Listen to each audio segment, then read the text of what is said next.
bonjour. Bonjour. Vous êtes responsable France de Maplesoft. Oui. Donc expliquez-nous un petit peu, si on ne vous connaît pas encore, ce que fait Maplesoft. Alors Maplesoft, on est éditeur logiciel, on a 30 années d'existence. On développe des outils de calcul, de simulation et d'illustration pédagogique pour les mathématiques, les sciences et sciences de l'ingénieur.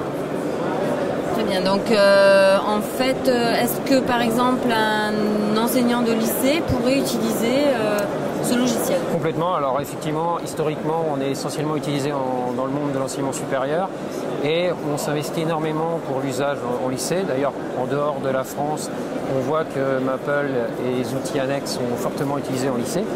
Et par exemple, un professeur de lycée de mathématiques peut très bien utiliser Maple pour enrichir ses enseignements, pour engager les élèves dans la compréhension des mathématiques via des outils dédiés tels que les mathématiques cliquables, les bulles informatives, rendre les mathématiques vivantes, interactives en séance et aussi pour l'élève chez lui pour expérimenter les mathématiques et entre guillemets jouer avec les mathématiques. Donc, ce qui signifie que cette ressource peut être par exemple disponible sur un ENT.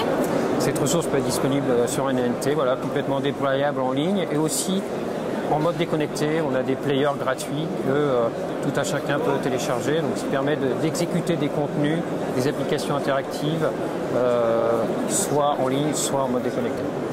Donc aujourd'hui vous êtes déployé sur toute la France. Alors aujourd'hui on est utilisé effectivement sur toute la France, comme je disais essentiellement dans le monde de l'enseignement supérieur et puis on commence à être utilisé en lycée où les gens voient vraiment l'intérêt d'utiliser un tel outil riche pour l'enseignement des mathématiques sur l'aspect calculatoire mais c'est aussi sur l'aspect création de contenu interactif. Vous avez déjà été en classe, est-ce que vous avez ressenti des élèves sur l'utilisation d'un tel logiciel? Est-ce qu'ils l'utilisent à la maison aussi par exemple? Effectivement, on a des expériences, on a plus de retours en dehors de la France, comme je disais, où les gens ont été plus moteurs sur ce type d'usage. Par exemple, on a des expériences au Danemark, où Maple est utilisé en lycée depuis plus de 10 ans en fait. Et effectivement, il y a un retour très intéressant à la fois des enseignants et des élèves qui l'utilisent en séance et aussi chez eux pour faire des exercices et préparer des cours. Donc sur les pays du Nord, on sait que le numérique est quand même un petit peu plus à la pointe qu'en France, donc c'est peut-être aussi pour ça que vous donnez l'exemple du Danemark, la Norvège, Absolument. des pays comme ça. Donc ça va venir. Est-ce que vous sentez un engouement parce que les enseignants de mathématiques, normalement, ils utilisent le numérique. Enfin, c'est quand même des enseignants qui ont à la base la fibre un peu plus numérique qu'un enseignant de lettres, par exemple. Enfin, c'est ce qu'on croit. Tout à fait, ouais. Alors après, les gens ont peut-être une mauvaise compréhension de Maple. Sans doute qu'ils ont une vision de Maple d'il y a 20 années où c'était purement du calcul, purement de la programmation. Maple a changé.